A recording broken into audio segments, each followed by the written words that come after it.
बिस्मिल्लाहिर्रहमानिर्रहीम। अस्सलाम वालेकुम नाज़रीन, मैं अहमद फ़वाद हूँ। आप यूट्यूब चैनल देख रहे हैं। नाज़रीन, आज तारीख़ है 7 जनवरी और दिन है मंगल का।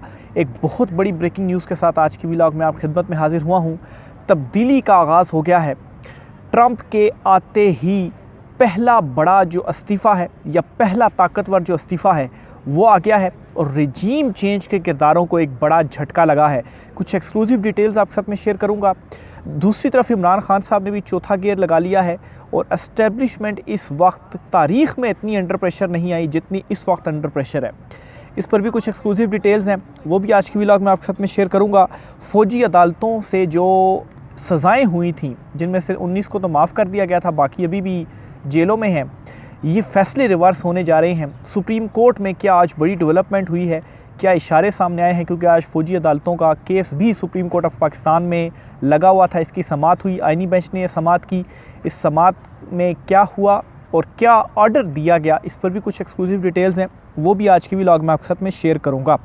सबसे पहले तो जी आपको बताता चलूँ कि इस मौजूदा चुनतखब हुकूमत ने ट्रंप को राम करने के लिए सबसे करीबी जो ट्रंप के साथी हैं एलन मस्क, उनको रिश्वत देने की जो कोशिश है वो की है।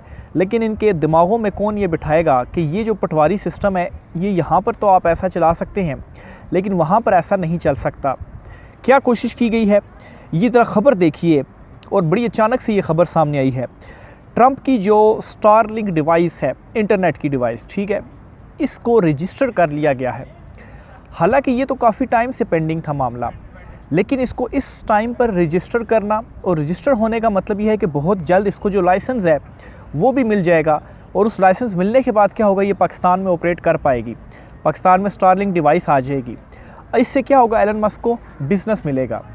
तो इस टाइम पे हुकूमत की तरफ से ये इकदाम उठाना, ये ख़बर सामने आना क्या बताता है कि एलन मस्क को किसी तरीके से जो है वो राम करने की कोशिश की जाए, क्योंकि वो ट्रंप का सबसे करीबी है, और फिर एलन मस्क के ज़रिए ट्रंप से जो राब्ता है वो अपना बनाया जाए। इसके लिए क्या किया जाएगा जी, एक तो ट्विटर बैन है, चूँकि वीपीएन के अलावा नहीं चलता, ट्विटर को खोल देंगे और ये जो एलन मस्क को लाइसेंस है वो दे देंगे। अब इन अकल के अंधों को समझाए, एक लाइसेंस के पीछे एलन मस्क जो है वो अगर इतने बड़ा कोई उसका मकसद होगा या ट्रंप का उसने साथ दिया है तो उन चीज़ों को छोड़कर वो ये नहीं करेगा कि आपके साथ वो मिल जाएगा। बहरहाल जी एक बड़ी डेवलपमेंट हुई थी। सबसे इम्पॉर्टेंट बात यह है कि इमरान खान साहब ने बड़ा इम्पॉर्टेंट एक बयान दिया, और इस बयान में इमरान खान साहब ने अर्दली करार दिया है शहबाज शरीफ को, आर्मी चीफ साहब का। पहले तो आपको अर्दली का मतलब समझाता हूँ, बल्कि आप ये देखें कि इमरान खान साहब ने ये बड़ा ढूंढ कर लफ्ज़ इस्तेमाल किया शहबाज शरीफ के लिए, और इससे सेंस ऑफ ह्यूमर का इमरान खान साहब की आप अंदाज़ा भी लगाएं कि इमरान खान साहब ने एक लफ्ज़ यूज़ किया अर्दली का, और इस लफ्ज़ के ऊपर पूरा आर्टिकल बीबीसी की जानिब से छाप दिया गया।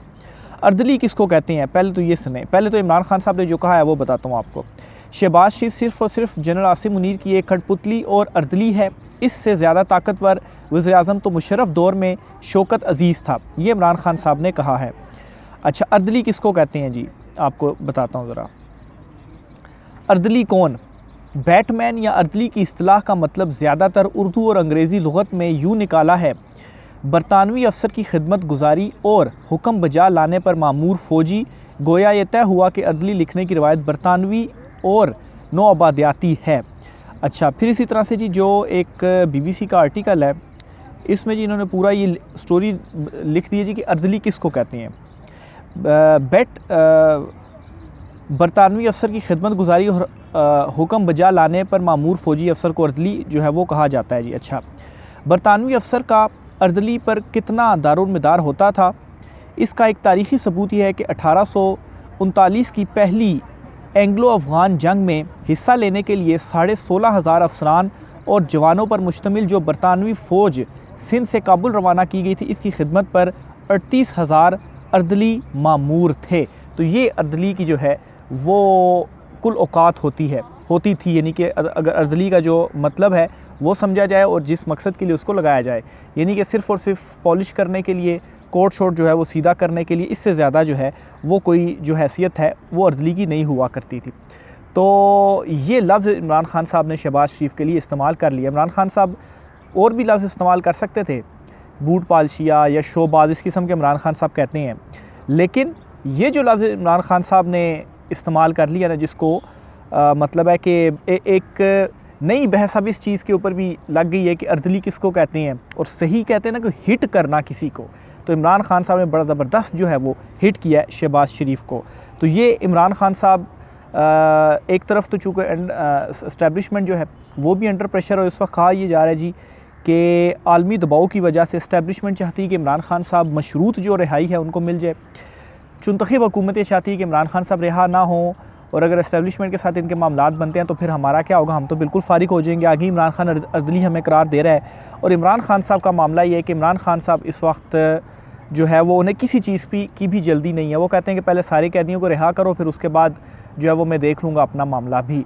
तो ये इस वक्त सारी की सारी जो सिचुएशन है वो चल रही है, और इस दौरान इमरान खान साहब और दूसरी तरफ मुज़ाकरात भी चल रहे हैं। और इन मुज़ाकरात के दौरान इमरान खान साहब का ये लफ्ज़ इस्तेमाल करना अर्दली का, थोड़ा सा अंडरस्टैंड करें सिचुएशन को।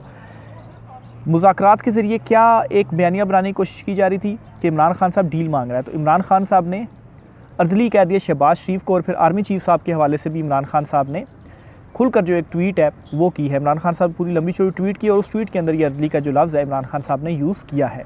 यानी कि आप यूँ कहें कि मुज़ाकरात इमरान खान की नहीं ज़रूरत, जो कि ये बयानिया बना रहे हैं, असल में मुज़ाकरात इनकी ज़रूरत है, और इमरान खान ने इनको कहा हुआ है कि नो NRO। बल्कि इमरान खान साहब ने तो 26 नवंबर के मामले पर भी इन्हें क्लियर कह दिया है कि 26 नवंबर को जो कत्लेआम हुआ, अच्छा इसके ऊपर भी इमरान खान साहब ने कहा कि मैं छोड़ूंगा नहीं और इंसाफ ज़रूर होगा। अब ये 26 नवंबर का मामले के ऊपर जो इनके ऊपर प्रेशर पड़ा हुआ है, इस मामले को छुपाने के लिए क्या कर रहे हैं। 26 नवंबर को जो कत्लेआम हुआ, अब इस हवाले से नई हिकमत अमली लॉन्च हो चुकी है। चंद सहाफ़ियों और दीगर लोगों को जाली ऐनी शाहिदीन बनाया जा रहा है, कुछ डॉक्टर्स को भी तैयार किया गया है। इस कत्लेआम को दबाने की पूरी कोशिश शुरू हो चुकी है। दूसरी जानिब मकतूलों की जमात तहरीक इंसाफ इस मामले पर इंतहाई कमज़ोर दिखाई दे रही है। इमरान रियाज खान साहब ने ये बात कही है। PTI क्यों कमज़ोर दिखाई दे रही है? PTI इमरान खान की वजह से नहीं, जो बाहर लीडरशिप है। इवन कि इमरान खान साहब ने ये जो अर्दली का लफ्ज़ इस्तेमाल किया ना, इसको जो है वो PTI की कोई 95% से भी ज़्यादा लोगों ने रीट्वीट भी नहीं किया। यानी कि इमरान खान के बयानिए के ये बोझ नहीं उठा पा रहे हैं। और फिर जो PTI की लीडरशिप है अभी ये 26 नवंबर के मामले पर और लापता अफराद के मामले के ऊपर बात भी नहीं कर रही। इमरान खान साहब ने कल हिदायत की है सलमान अकरम राजा और बेस्टर गोहर को कि इसके ऊपर जो प्रेस कॉन्फ्रेंसेज हैं वो आप करें और ये मामला जो है वो उठाएं। तो ये इमरान खान साहब की जानिब से कुछ जो हिदायत हैं वो सामने आई हैं। इसी तरह से जी राना सनाउल्लाह ने एक बड़ा जो बयान है वो दिया और ये कहा है कि हमें फेयर बात करनी चाहिए कि PTI ने जब भी बात की है तो पहले अपने वर्कर्स की रिहाई की बात की है और फिर इमरान खान की रिहाई का मुतालबा किया है। PTI के मुताबिक इनको इमरान खान की भी यही हिदायत है। तो ये राना सनाउल्लाह ने भी अब कन्फर्म कर दिया है। यानी कि ये बनाने चले थे बयानिया कि इमरान खान हमसे डील मांग रहा है और ख़ुद ये इकरार कर रहे हैं कि इमरान खान तो अपने जो कैदी हैं, जो सियासी कैदी हैं, जो वर्कर्स हैं, उनकी रिहाई मांग रहा है और मुतालबात में भी उसने पहले यही बात की है। अपनी रिहाई की बात वो बाद में करता है। आगे चलते हुए जी एक और बड़ी ख़बर आपको मैं देता चलूँ कि ट्रंप के आने के बाद जो एक आलमी प्रेशर बढ़ा या जो बाइडन इंतज़ामिया और फिर उसके बाद ट्रंप इंतज़ामिया जो तब्दीली हुई, जो एक ट्रंप का खौफ आया, इसके बाद पहला बड़ा जो इस्तीफ़ा है वो आ गया है। जो कनाडा के वज़ीर-ए-आज़म हैं जस्टिन ट्रूडो, इनके ऊपर बड़ा प्रेशर है जी, क्योंकि ट्रंप ने आते ही कुछ इस तरह की पैगाम रसानियाँ जो हैं वो की हैं कि जो कनाडा है वो उन्हीं की स्टेट, अमेरिका की एक स्टेट हो जानी चाहिए। ठीक है, इस तरह के कुछ इशारे जो है वो दिए हैं। वहाँ पर तो इसकी ज़रूरत ही नहीं है वज़ीर-ए-आज़म की। उसके बाद कनाडा के PM ने जी अपनी पार्टी से भी इस्तीफ़ा दे दिया और वज़ीर-ए-आज़मशिप से भी इस्तीफ़ा। और इसकी जो रीज़न है वो ये है कि नया कोई बंदा आना चाहिए वज़ीर-ए-आज़म के तौर पर, ताकि वो बंदा ट्रंप के ज़रा करीब हो और ट्रंप को वो डील कर सके। तो ये ख़बर आपके साथ शेयर करने का जो मकसद है वो ये है, सिर्फ़ और सिर्फ आपको ये बताना कि ट्रंप, आप कनाडा और पाकिस्तान को कंपेयर करें, इकॉनमी को कंपेयर करें, तो पाकिस्तान से तो लोग जा रहे हैं कनाडा के, वहाँ पर जाकर हम पैसे कमाएं या वहाँ का लाइफस्टाइल जो है वो बेहतर है। तो कनाडा जैसा मुल्क जो है वो ट्रंप की एक पॉलिसी के आगे नहीं रह सका और PM को जाना पड़ा। तो पाकिस्तान में अभी तो सिर्फ कुछ चीज़ें हो नहीं रही हैं, सिर्फ आने से इतना दबाव बढ़ा है कि ये डील नहीं कर पा रहे हैं और ट्रंप से जो राब्ते करने की कोशिशें कर रहे हैं। तो जब उसकी तरफ से कोई स्टेप उठाया गया तो फिर ये नहीं हो सकता कि यहाँ पर जो तब्दीली है वो ना हो। ऑलरेडी जो रिजीम चेंज हुआ, बाइडन इंतज़ामिया जो आई, उसके बाद अगर रिजीम चेंज हो सकता है, इमरान खान साहब जो है वो अदम एतमाद के ज़रिए हट सकते हैं, तो ये तो फिर किसी खेत की मूली ही नहीं है। इसीलिए जो इस्टेब्लिशमेंट है वो ना सिर्फ अंडर प्रेशर है, बल्कि इमरान खान साहब की मशरूत रिहाई वो चाहती है। दूसरी तरफ मुंतखब को तो ज़ाहिर सी बात अपनी पड़ी हुई कि अगर इस्टेब्लिशमेंट भी हमारे पीछे से हट गई, अवाम में तो हम मकबूल हैं ही नहीं, खान आ गया, हम हुकूमत में भी ना हुए तो हम तो किसी जगह भी नहीं रहेंगे, खान ने आकर हमारा एहतसाब शुरू कर देना है। लेकिन मसला ये है कि इमरान खान साहब ने सिर्फ इनका नहीं, एहतसाब नहीं करना है, इमरान खान ने इंसाफ भी करना है, और 26 नवंबर के मामले को इमरान खान नहीं छोड़ रहा। और ये जो चौथा गेयर इमरान खान ने लगाया है ना, ये जो ख़ास तौर पर अर्दली वाली बात करके, ये भी सबको एक पैगाम पहुँचा दिया गया है। ये जो बयानिया बनाने की कोशिश कर रहे थे ना, कि एक तो बयानिया इनका बना भी नहीं है, लेकिन इमरान खान साहब ने भी मैसेज इनको दे दिया है कि कोई जो NRO है वो आपको नहीं मिलेगा।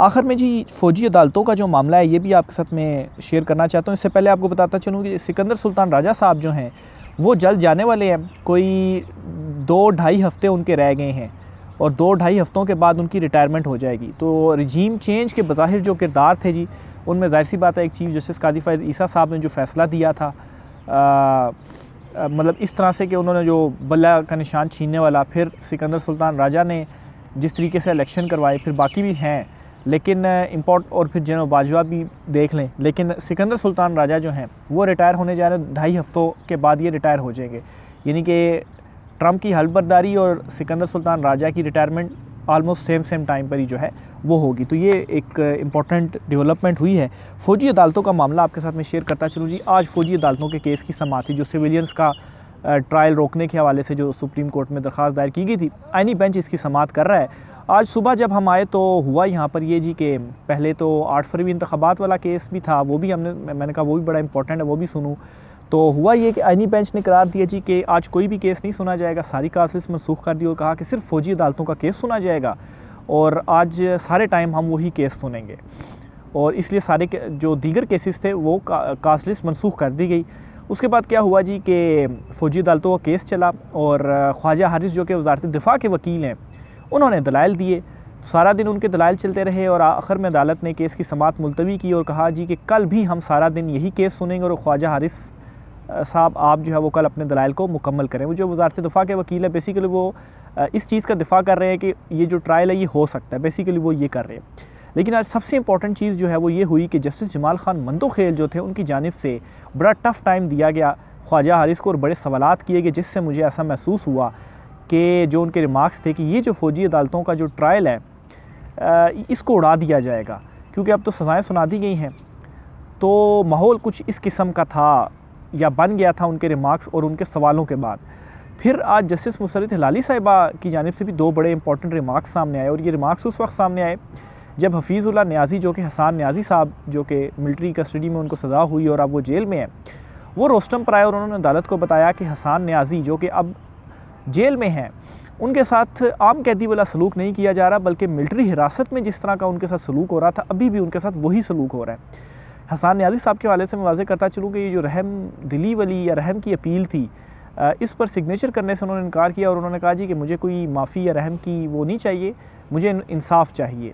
बाकी लोगों ने तो कर दिया था बहुत सारे, जिनमें से 19 को माफ़ी मिल गई, बाकी की कुछ की पेंडिंग भी है अभी। और इस पर जब उन्होंने ये बताया तो रिपोर्ट मांगी गई जी वफाक से और पंजाब हुकूमत से कि ये जो आपके पास जो ये बताया जा रहा है जी कि वाकई ये ठीक है या किस हालत में उनको रखा गया, इस पर रिपोर्ट मांगी गई है। और जस्टिस मुसर्रत हिलाली साहिबा ने भी आज रिमार्क्स दिए, और उन्होंने कहा जी कि ये अगर इस तरह से हो रहा है तो ये तो हमारे फ़ैसले की खिलाफ वर्जी है, हमने तो जो है वो इस तरह का फ़ैसला नहीं दिया था। तो इन रिमार्क्स से मुझे लग रहा है, और ऊपर से जो सूरत हाल इस वक्त बन रही है, जो एक आलमी दबाव भी है, आलमी प्रेशर भी है, तो इन सज़ाओं का मज़ीद कुछ ना कुछ ज़रूर होगा। या तो हो सकता है कि बहुत कम हो जाएँ ये, या हो सकता है कि ये यहाँ से इसको गैर कानूनी करार दे दिया जाए, चूँकि अब तो मिलिट्री कस्टडी में नहीं है ना वो, ना ही वो अब चूँकि अब जेल में हैं और सज़ाएँ भी सुना दी गई हैं। तो अब फ़ैसला आ भी जाता है कि गैर कानूनी ट्रायल नहीं हो सकता, तो क्या होगा, ट्रायल तो हो गया अब। और फिर अभी तक मिलिट्री कोर्ट्स के जो तफसीली ऑर्डर्स हैं वो भी सामने नहीं आए कि उन ऑर्डर्स को जो है वो चैलेंज किया जा सके। बहरहाल जी आज की समाअत से इस तरह से मुझे महसूस हुआ, ऐसा लगा कि ये इस तरह का जो कोई काम है, कोई फ़ैसला है, वो सुप्रीम कोर्ट से हो सकता है। बहरहाल जी ये कुछ इंपॉर्टेंट डिटेल्स थी। राय का असर कीजिएगा। आज की व्लॉग से इतना ही, इजाज़त दीजिए, अल्लाह हाफ़िज़।